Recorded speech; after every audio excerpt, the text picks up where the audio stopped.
HipHopStocks. Music is up as we're on a bullish summer run. 3 weeks of positive gains from the hip-hop sector with J. Cole and the trap sector with Lil Baby, Lil Durk, and yes, even the Migos. Wasn't big on the album, but I'll take those 3 songs for the portfolio with a smile. There were mixed results for the rest of the market last week though. Megan Thee Stallion released her latest single, Thot-ish, to a disappointing result. That may be surprising to many, that's because she can do no wrong in your eyes. I love Meg and what she's been accomplishing, but this stock is overvalued based on the music valuations. She has been more hype plus sex than music for quite some time. And there will come a point where she will crash if she doesn't start dropping some quality music. Doja Cat, aka Tiny Chat's collaboration with OnlyFans, dropped her latest single, Need to Know. I don't think that is horrible, but it's nothing that I would keep. The direction that she took with her delivery and the production selection was rather unique to the industry standard, but it just fell short of projections. This low doesn't affect my overall projection of the album. It should be good. I just can't support it. One of my breakout stocks that I project can explode, and Bobby Sessions released a new album, Manifest, and it was solid. Not his best work, but an excellent consolidation of the highs that he got from Revolution, as it gives a baseline of what we can expect to see from him in the future. If Def Jam can ever figure out how to sell him, he could be massive, but odds are they will short this stock just like how they did Big Crit. And lastly, Polo G released his latest album, Hall of Fame, which is moving units, projected to sell more than the Migos. And if that's so, he seems to be the next trap sector IPO to come from Chicago, but the album was just more of the same to me. This is not a good indicator of future growth in quality music from this sector of music, but that's something that I came into this kind of expecting. But let's go ahead and look at some of the trending stocks for this week. Lil Baby is up, not only for having one of the hottest albums of the year thus far, but now is considering a new sector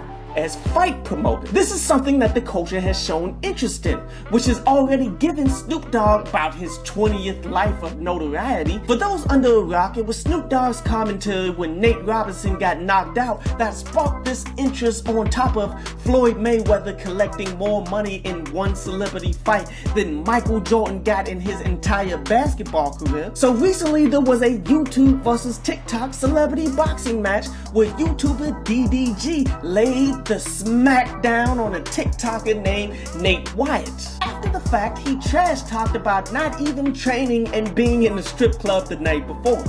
Bigger things have been created with less. Considering how beef is the most speculated thing in this culture, this makes sense. There's a reason why diss songs happen to be the most popular, why battle rap is becoming a thriving industry, and why interviews like Baby's Put Some Respect on My Name gets 20 million views. The threat of physical altercation comes with the culture, and people are willing to pay to watch it come to a conclusion. And honestly, for these situations to end with getting a bag and a fist fight is the best case scenario. Personally, I would have paid for a Suge Knight versus Biggie Smalls heavyweight championship of the world, with Diddy versus Tupac as the headliner. That would have brought in more money than the entire NBA Finals for that year. And Lil Baby is recognizing this potential, as he could have the ability to make it happen with one fight in particular, YBN Namir versus YBN Almighty J. Now, do I feel as though this is a winner that I would invest in? Potentially. But the downside here is that too many rappers are cowards. Take Quando Rondo, for example, being too much of a chump to fight King Von. And now he can't even do a show or be seen in public without people coming for payback. Many of these rappers go to the gun out of fear of taking a beating and losing their image as a tough guy. There will be an uphill battle for this to actually happen, but given the amount of money and the personalities getting involved, I can see it happen. I mean, people put it all on the line in battle rap all of the time. Why should this be any different? XXL is down, as the 2021 XXL Freshman Class has been released, and this is like watching the Wall Street Journal turn into the National Enquirer. And I'm not throwing shade at any artists who made this list. Congratulations to all, and I hope that you use this as a stepping stone towards prolonged success. My issue is with XXL itself, because they clearly are chasing last year's wave of female rappers dominating music, then promoting acts who are actively making waves where it matters. For example, Coi Leray, in which I I think Coi Leray can be big. But Coi Leray just did a show where nobody even cared about her music, and this is who makes your popularity list. 42 Doug's latest project, who is doing numbers, won't make my top 30 of the year this year. Pooh Shiesty, who is WAP's latest act, and we all know Gucci's artists do well in this market regardless, but I have serious questions about his musical attributes. Real talk, the only person on his list that I wholeheartedly agree with would be Morray. He's one of my breakout stocks for this year, and being featured on J. Cole's album may have helped his cause here. But there were so many that were disregarded here just because of social media hype. And I could go on about underground acts, but let's just focus on those who are signed to majors right now. You know, people that they should be listening to, that they should know about. Matter of fact, let these be my selections for my freshman class.